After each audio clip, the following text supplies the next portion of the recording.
नमो गंगाय मुनयोर्मुनिभ्यश्च नमो नमो गंगाय मुनयोर्मुनिभ्यश्च नमः। ओम शांति शांति शांति।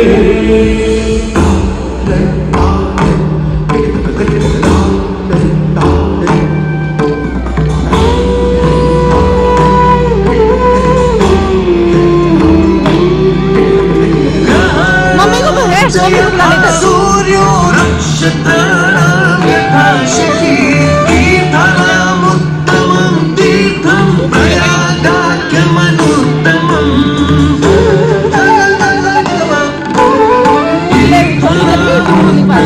तीर्थं प्रयागाख्यमनुत्तमं प्रयागाख्यमनुत्तमम्। सामने देखना।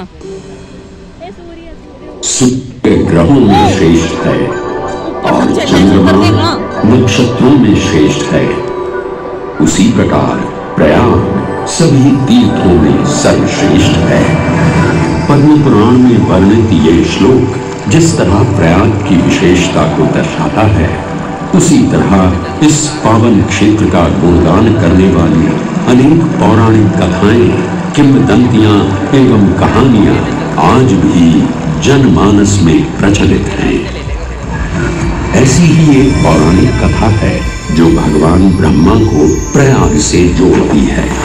मान्यताओं के अनुसार भगवान ब्रह्मा को यज्ञ करने हेतु एक दिव्य स्थान की आवश्यकता थी, जिसके चयन को लेकर वे बड़ी ही दुविधा में थे। अपनी दुविधा के निवारण हेतु भगवान ब्रह्मा नागों के देवता महाराज शेषनाग के यहाँ पहुंचे और उनसे कहा, हे आदिशेष, मैं यज्ञ करने हेतु इस सृष्टि में एक ऐसा स्थान ढूंढ रहा हूं जो दिव्यता और पवित्रता की दृष्टि से सर्वोत्तम हो। क्या आप मुझे ऐसा कोई उपयुक्त स्थान बता सकते हैं जो सभी तीर्थों में सर्वश्रेष्ठ हो? जगत रचयिता को मेरा प्रणाम। भगवान, मैं धन्य हूं कि आपने मुझे इस योग्य समझा। क्यों ना आप स्वयं ही सभी पवित्र स्थानों का मूल्यांकन करें। ऐसा कीजिए, आप तुला के एक पलड़े पर सप्तपुरियों को रखिए और दूसरे पलड़े पर भगवान विष्णु के स्थायी निवास प्रयाग को रखिए, जिसका भार सबसे अधिक आए। मेरे विचार में वही सर्वश्रेष्ठ तीर्थ होगा। इस मूल्यांकन के परिणाम स्वरूप प्रयाग का पलड़ा ही भारी रहा। इस तरह प्रयाग की प्रधानता सिद्ध हुई और तभी से इसे तीर्थों का राजा कहा जाने लगा। आज भी ऐसी मान्यता है कि भगवान ब्रह्मा ने गंगा नदी के पश्चिमी तट पर 10 अश्वमेध यज्ञ संपन्न किए थे। आज उस स्थान को हम दशाश्वमेध घाट के नाम से जानते हैं।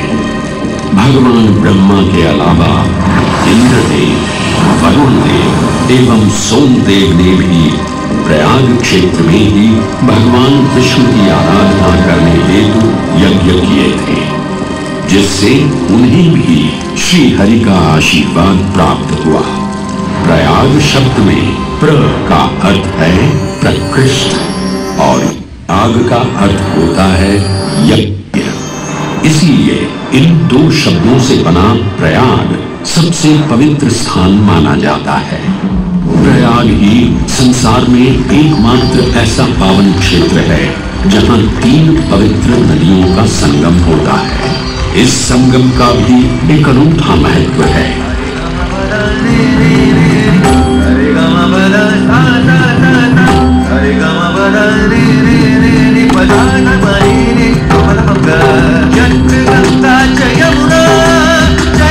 सरस्वती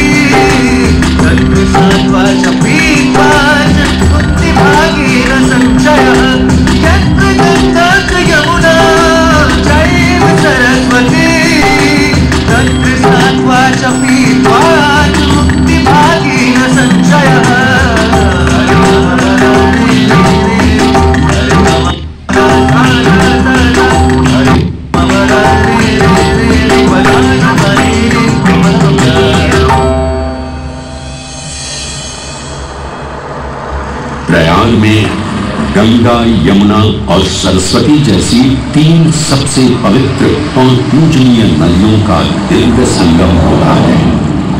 इन नदियों के संगम में स्नान करने एवं संगम का जल ग्रहण करने से मनुष्य मुक्ति का अधिकारी बन जाता है और इसमें किंचित भी संदेह नहीं है। ब्रह्म पुराण में ब्रह्मा जी भी कहते हैं कि प्रयाग में सरस्वती जी अदृश्य रूप में आकर गंगा जी से मिलती हैं। इसलिए इस क्षेत्र को सरस्वती तीर्थ संगम भी कहा गया है। सरस्वती नदी के अदृश्य रूप से मिलने के पीछे भी एक पौराणिक कथा सुनने को मिलती है। ऐसा माना जाता है कि बद्रीनाथ क्षेत्र की गुफाओं में जब वेद व्यास जी भगवान गणेश को महाभारत की कथा सुना रहे थे, तब उस क्षण सरस्वती जी हिम शिखरों से टकराते हुए अपना मार्ग बनाती हुई बड़ी ही तीव्र गति से बह रही थी। सरस्वती नदी के इस तेज बहाव से उत्पन्न होने वाले तेज ध्वनि वेद व्यास जी का ध्यान भंग कर रही थी। इसलिए महर्षि वेद व्यास जी ने सरस्वती जी से वेग और ध्वनि को कम करने का आग्रह किया, परंतु उनके अनुरोध उपरांत भी जब सरस्वती नदी के वेग एवं ध्वनि में कोई कमी नहीं हुई, तो उन्होंने क्रोधित होकर सरस्वती जी को श्राप दे दिया और कहा कि वे अब धरती के भीतर यानी कि लोक में। तब से ये माना जाता है कि इन शिखरों से उद्गमित हुई सरस्वती नदी उत्तराखंड के माना गांव से आगे अपने अदृश्य रूप में प्रवाहित होती है। आगे चलकर यदि अदृश्य रूपी मां सरस्वती प्रयागराज में गंगा एवं यमुना नदी से मिलकर त्रिवेणी संगम को पूर्ण करती है। ये प्रयाग नगरी पवित्रता का उद्गम है, जिसके अंश हमें वेदों एवं पुराणों में भी मिलते हैं, जिनमें वर्णित है सुरों असुरों द्वारा हुआ समुद्र मंथन। अमृत प्राप्ति के लिए सुरों और असुरों ने एकजुट होकर क्षीर सागर का मंथन किया, जिसके संदर्भ में पुराणों में विभिन्न कथाएं देखने को मिलती हैं। उन्हीं कथाओं में एक कथा महर्षि दुर्वासा और इंद्रदेव से संबंधित है।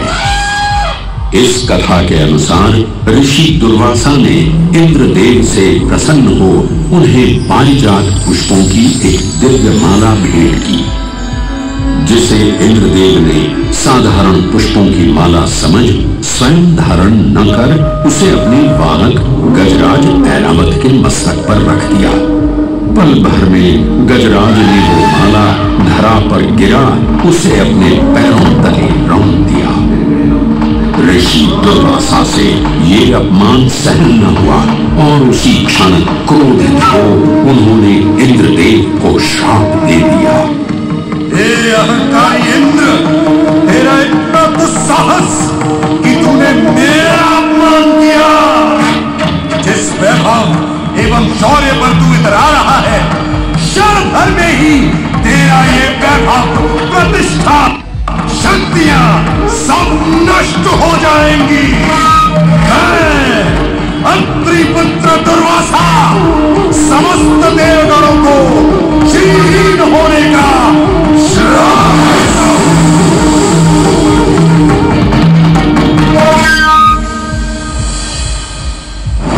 इस श्राप के परिणाम स्वरूप स्वर्गलोक से लेकर वैकुंठ धाम तक का सारा वैभव चला गया। जहां स्वर्गलोक में सभी देवता अपना वैभव एवं शक्तियां खो चुके थे, वहीं वैकुंठ धाम में मां लक्ष्मी भी क्षीर सागर की गहराइयों में चली गई। उनके जाते ही सृष्टि का संतुलन बिगड़ने लगा एवं असुर राजा बलि ने तीनों लोक अपने अधीन कर लिए। ये सब देखकर सभी देवतागण अपने श्राप के निवारण तो भगवान विष्णु की शरण में जा पहुंचे और कहने लगे, हे पालनहार, हे स्वामी, अब आप ही हमें इस श्राप से मुक्त होने का मार्ग बता सकते हैं, अन्यथा हम अपनी शक्तियों से सदैव वंचित ही रहेंगे और युद्ध में कभी भी असुरों का सामना नहीं कर पाएंगे। हे देवराज, ऋषि दुर्वासा के श्राप से सभी देवतागण जीवन मृत्यु के काल चक्र में बंध चुके हैं। इस काल चक्र एवं श्राप से मुक्त होने के लिए अब केवल एक ही मार्ग शेष है और वो है समुद्र मंथन। इस समुद्र मंथन से निकलने वाले रत्न ही आपके खोए हुए यश, वैभव और कीर्ति को पुनः स्थापित करेंगे। परंतु आपको इस मंथन के लिए असुरों के बल की भी आवश्यकता होगी, क्योंकि उनके बिना यह समुद्र मंथन संभव नहीं है। जैसी आपकी आज्ञा प्रभु, हम असुरों के साथ समुद्र मंथन करने के लिए तैयार हैं। देवताओं और असुरों ने एक मत होकर क्षीर सागर का मंथन करना स्वीकार किया। जहां मंदार पर्वत मथनी के रूप में आए तो वहीं वासुकी नाग को नेति की भूमिका मिली। भगवान विष्णु ने स्वयं कूर्म अवतार धारण कर मंदार पर्वत को उसका आधार प्रदान किया। क्षीर सागर को मथना शुरू किया गया और 14 रत्नों में सबसे पहले हलाहल विष उत्पन्न हुआ। उस विष के प्रभाव को कोई भी देवता या असुर सहन करने में समर्थ नहीं थे। इस कालकूट विष से सृष्टि का विनाश हो सकता था। इसीलिए इस आपदा से बचाने स्वयं देवों के देव महादेव प्रकट हुए और उन्होंने इस विष का पान किया। ये सब देख मां पार्वती ने विष को भगवान शिव के कंठ तक ही रोक दिया। इस कालकूट विष के प्रभाव से महादेव का कंठ नीला पड़ गया और तभी से उन्हें नीलकंठ के नाम से भी जाना जाने लगा।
हल के पश्चात समुद्र की गहराइयों से मां लक्ष्मी का आगमन हुआ, जिन्हें भगवान विष्णु ने वर्ण करके अपनी अर्धांगिनी बना लिया।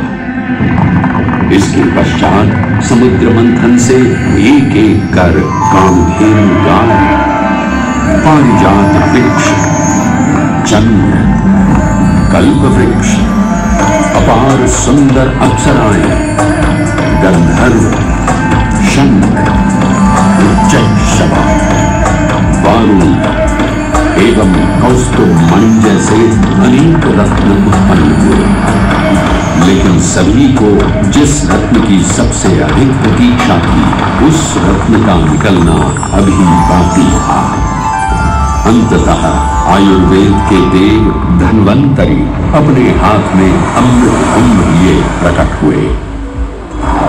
अमृत कुंभ पाने की लालसा में सुरों और असुरों के मध्य एक घमासान युद्ध आरंभ हो गया। इसी युद्ध के दौरान स्वरभानु नाम का एक असुर अमृत कुंभ को अपने अधीन कर पाताल लोक की ओर चल गया। तब अमृत कलश को वापस पाने हेतु देवतागण अपने आराध्य भगवान विष्णु का स्मरण करने लगे। तदोपरांत भगवान विष्णु एक सुंदर अप्सरा मोहिनी का रूप धारण कर पाताल लोक पहुंचे, जिसे देख सभी असुर सम्मोहित होने लगे।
इसे तो मैं ही लेकर रहूंगा।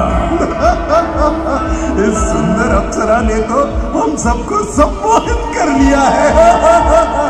हे सुंदरी, तुम कौन हो और यहाँ क्यों आई हो? हे असुरराज, मैं मोहिनी हूँ और आप ये समझ लीजिए कि मैं आप ही की सहायता हेतु यहाँ पर आई हूँ। हमारी सहायता हेतु? परंतु वो कैसे सुंदरी?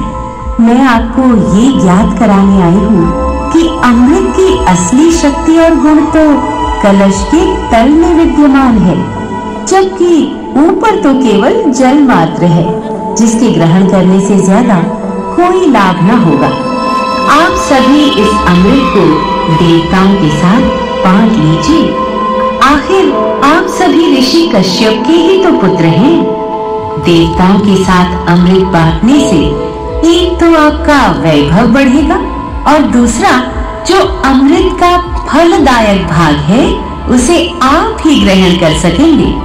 हे मनमोहिनी, तुम सत्य ही कह रही हो, परंतु अगर हमने ये अमृत कलश देवताओं को दे दिया तो क्या पता वे सारा अमृत स्वयं ही ग्रहण कर लें और हम सभी असुर इससे वंचित ही रह जाएंगे।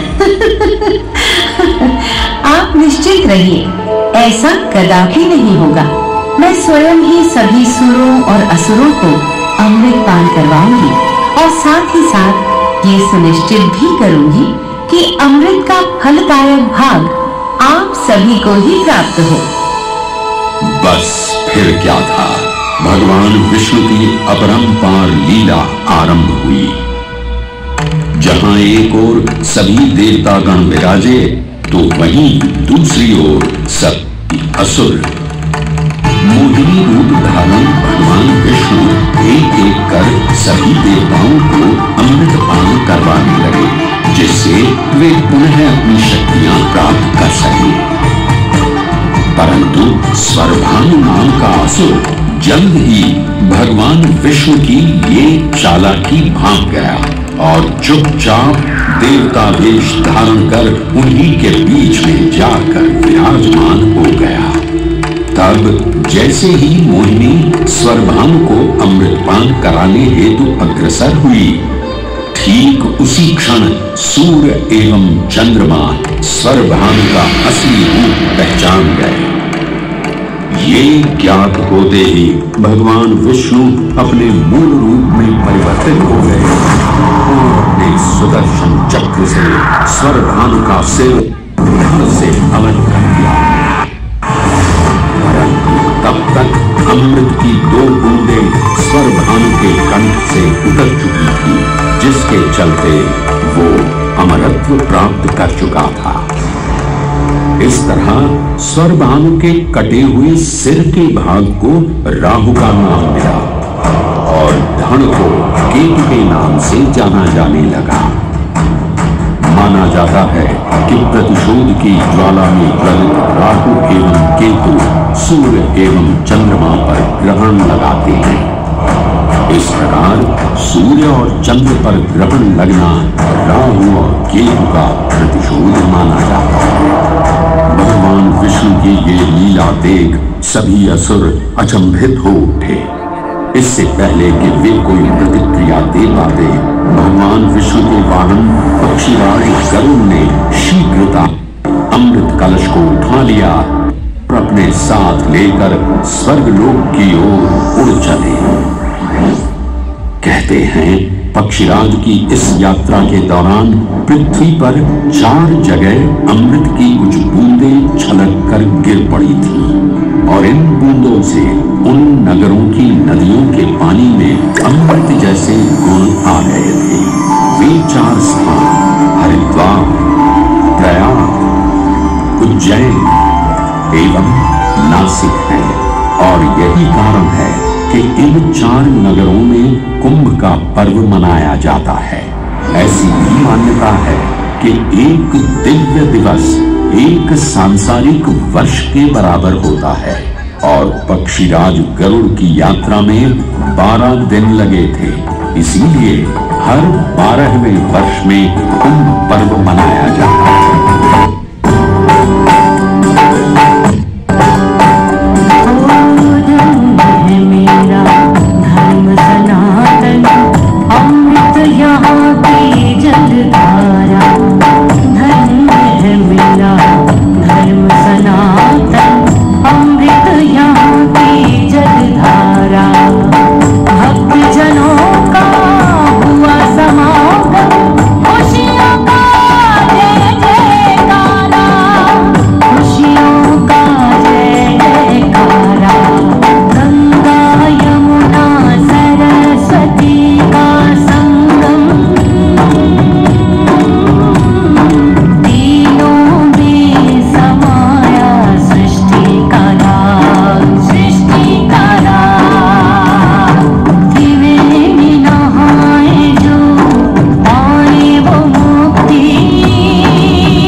ग्रहों के अनूठे संरेखण से सुनिश्चित होता ये कुंभ महापर्व प्रयाग की भूमि पर उसी नक्षत्र में आयोजित होता है जिस नक्षत्र में यहाँ अमृत की बूंदें गिरी थी। गणनाओं के अनुसार जब बृहस्पति वृषभ राशि में और सूर्य चंद्रमा मकर राशि चक्र में प्रवेश करते हैं तब प्रयागराज में कुंभ पर्व आयोजित किया जाता है। सनातन धर्म की प्राचीनतम धरोहर माना जाने वाला ये कुंभ पर्व भारत ही नहीं बल्कि विश्व भर से आए करोड़ों श्रद्धालुओं का स्वागत करता है। कुंभ पर्व केवल एक पर्व ही नहीं बल्कि एक तीर्थ का अवसर भी है।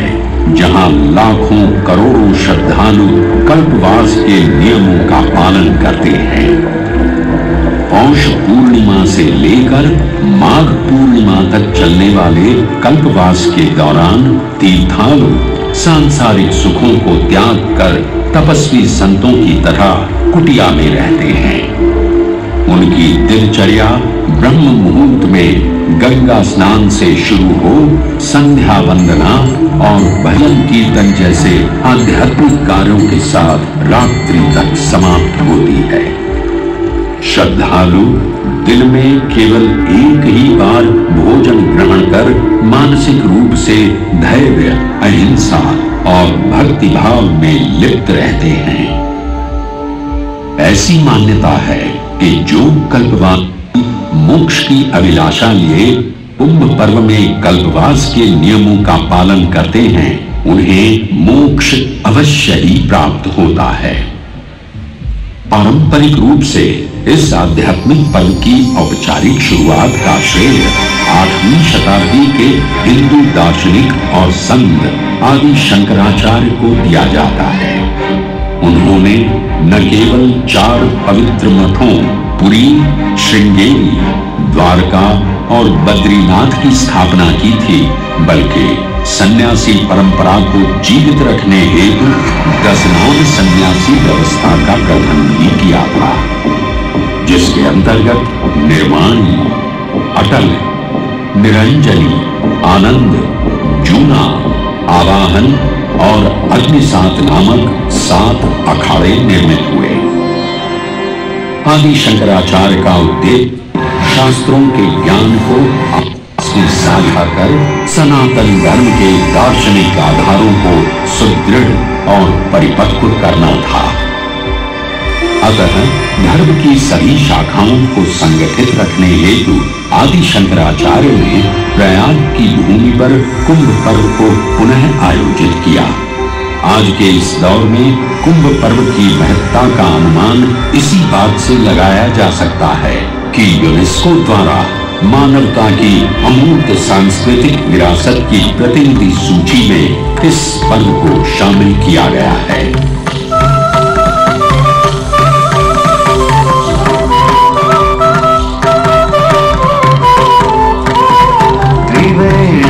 माधवं सोमं भरद्वाजं च वासुकिं वन्दे अक्षयवटं शेषम् प्रयागं तीर्थनायकम् प्रयागं तीर्थनायकम्।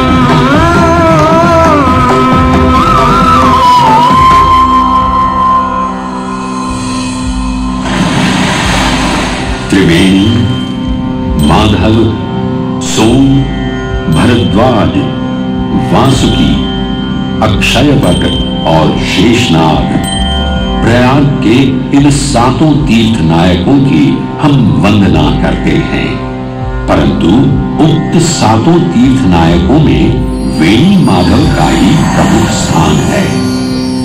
त्रिवेणी संगम में स्नान के साथ साथ श्रद्धालु वेणी माधव मंदिर दर्शन कर भगवान विष्णु का आशीर्वाद भी प्राप्त करते हैं। मान्यताओं के अनुसार वेणी माधव इलाहाबाद किले के परिसर में स्थित पातालपुरी मंदिर में एक पवित्र अक्षयवट वृक्ष के पत्तों पर एक बालक के रूप में विश्राम करते हैं। पौराणिक कथाओं के अनुसार अक्षयवट एक शाश्वत वृक्ष है जो भगवान विष्णु का स्थायी निवास है, जहां से वे सृष्टि का पुनः निर्माण करते हैं। त्रेता युग में भी अक्षयवट वृक्ष का उल्लेख देखने को मिलता है। कहा जाता है कि भगवान श्री राम, माता सीता एवं अनुज लक्ष्मण अपने वनवास काल में इस स्थान पर आए थे। वैसे तो भगवान श्री राम का वनवास प्रयाग में श्रृंगी ऋषि को समर्पित श्रृंगवेर धाम से आरंभ होता है। ये वही स्थान है जहां निषाद राज गुह ने भगवान श्री राम, माता सीता और अनुज लक्ष्मण को गंगा पार जाने के लिए सहायता प्रदान की थी।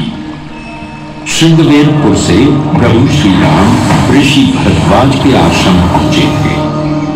भरद्वाज मुनि बसहि प्रयागा, गोस्वामी तुलसीदास जी ने रामचरितमानस में ऋषि भरद्वाज का निवास स्थान प्रयागराज ही बताया है।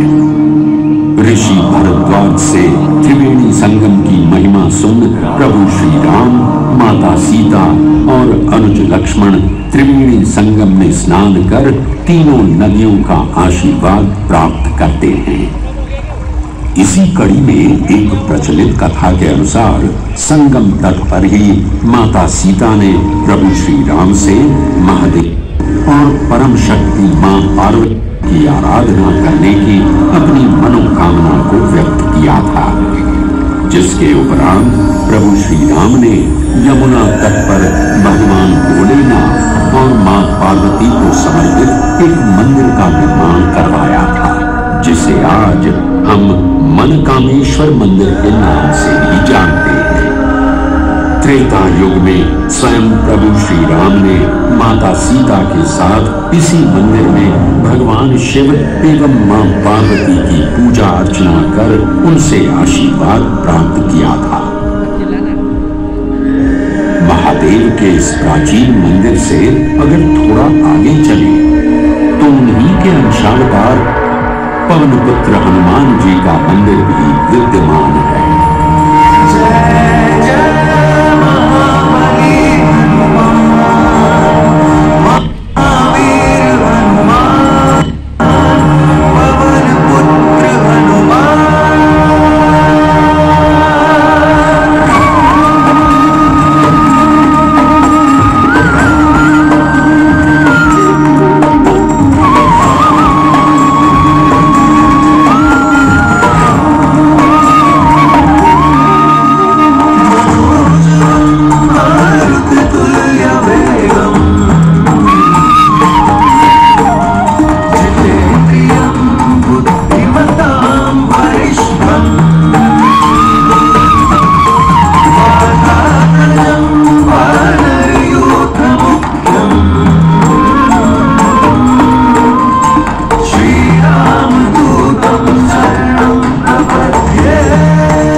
अनूठा मंदिर है जहां हनुमान जी लेटे हुए दिखाई देते हैं।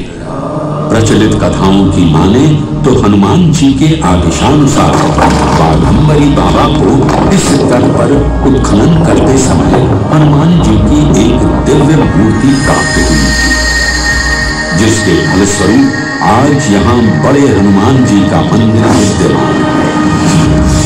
इस चमत्कार से विस्मयाभिभूत हुए बाबा बाघंबरी ने हनुमान जी की सेवा में अपना जीवन समर्पित कर दिया। आज भी इस मंदिर की देखरेख का कार्यभार बाघंबरी गद्दी ने ही संभाल रखा है। पुराणों एवं अनेक धार्मिक ग्रंथों में वर्णित प्रयाग क्षेत्र के कौशाम्बी का उल्लेख देखने को मिलता है। कौशाम्बी प्राचीन भारतीय वत्स महाजनपद की राजधानी थी। गौतम बुद्ध ने अपने तपस्वी जीवन के 6ठे और 9वें वर्ष यहीं बिताए और अपने अनुयायियों को कई महत्वपूर्ण धर्मोपदेश भी दिए। बौद्ध धर्म से अगर जैन परंपरा की ओर चले तो ऐसी मान्यताएं आज भी प्रचलित हैं कि प्राचीन तीर्थंकर ऋषभदेव ने भी वत्स देश में ही ज्ञान प्राप्त किया था। इसके अलावा छठे जैन तीर्थंकर पद्म प्रभु का जन्म इक्ष्वाकु वंश में राजा श्रीधर और रानी सुसीमा देवी के घर कौशाम्बी में ही हुआ था। यहाँ तक कि मगध सम्राट अशोक ने भी अपनी शाही देखभाल के लिए इसे अपनी उपराजधानी बनाया था। तथ्यों को टटोले तो अशोक की लाट आज भी इस क्षेत्र में देखने को मिलती है। धार्मिक विविध से परिपूर्ण प्रयाग क्षेत्र एक ऐसा अनूठा क्षेत्र है जहां ज्ञान का प्रकाश फैलाने सिख गुरु भी पधारे हैं। प्रयागराज के अहियापुर में स्थित गुरुद्वारा पक्की संगत साहिब इसी की एक बेजोड़ निशानी है। माना जाता है कि श्री गुरु तेग बहादुर जी अपनी यात्रा के दौरान 6 महीने इसी स्थान पर रुके थे। यहाँ वे प्रार्थना और ध्यान करते थे, इसलिए इसे तप स्थान भी कहा गया है। ये कहना गलत नहीं होगा कि त्रिवेणी संगम के तट पर गुरुओं और संतों की शिक्षाओं का अनोखा समावेश है। ये गुरुद्वारा पक्की संगत साहिब इलाहाबाद या इलाहाबाद के नाम से कुछ समय के लिए चर्चित ये प्रयागराज आज भी जीवंत है। धर्म और संस्कृति का अनूठा इतिहास संजोए हुए तीर्थराज प्रयागराज में वेणी माधव, शिव और शक्ति के विभिन्न स्वरूप आज भी विद्यमान हैं, जो इस पावन क्षेत्र को अद्वितीय बनाते हैं। प्रयागराज की इतनी विशाल पृष्ठभूमि समझने के बाद लगता है कि ये कहना कभी गलत नहीं होगा कि प्रयागराज सिर्फ एक शहर नहीं बल्कि अपने अंदर दैवीयता, विविधता और धार्मिकता को संजोए हमारा पूर्ण गौरवशाली इतिहास है।